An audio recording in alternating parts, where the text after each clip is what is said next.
Good evening. I'm Cenk Uygur of the Young Turks. There were 250,000 people in the streets of Cairo protesting for democracy today. This is an amazing moment in history. This is how democracy happens. The United States of America is supposed to be the leader of the free world. Well, this is the time to lead. Currently, both parties in the U.S. are calling for Mubarak to bring about reform later. I gotta be honest with you, that's nonsense. A guy who's been dictator for the last 30 years is not going to all of a sudden start democratic reforms. If he survives these protests, he will bunker down and eventually crush this movement. Look, we have to make a choice.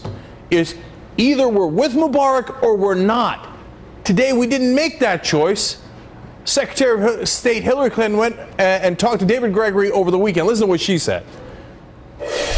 Are you calling the regime of Hosni Mubarak stable this morning?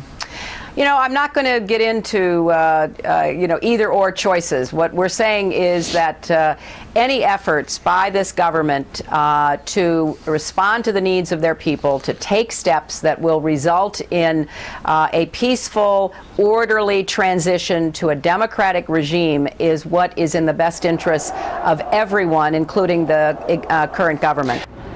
Look, that's a classic hedge, but you have to understand something. This is not a revolt by the Egyptian people to make Mubarak better. This is a revolt against Mubarak. Saying you support the protests while supporting Mubarak is a little like being half pregnant. It doesn't make no kind of sense. It looks like people who are going to be making this decision on whether Mubarak stays or goes, though, are in the Egyptian army, an institution that might be swayed by the United States, which provides the lion's share of their funding. And this is what they said to the Egyptian people today. Quote, "Your armed forces are aware of the legitimacy of your demands. The armed forces will not resort to use of force against our great people."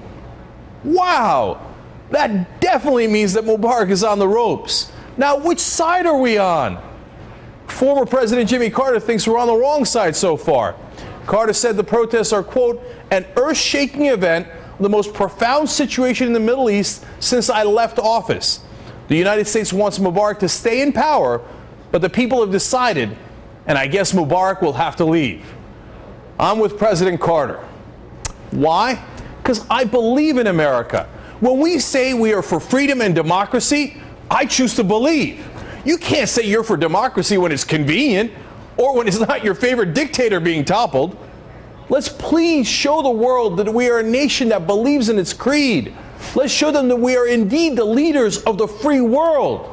Mr. President, you have got to make that call, and you've got to make it now. I know we don't always get the results that we want, but we got to make a choice here. And if we say today, hey, you know what, but we kind of like Mubarak because he's on our side on a lot of these issues, so you're 250,000 people that showed up for that democratic protest not so interested. Well, then we got to just stop and stop pretending that we're in favor of democracy when we're not.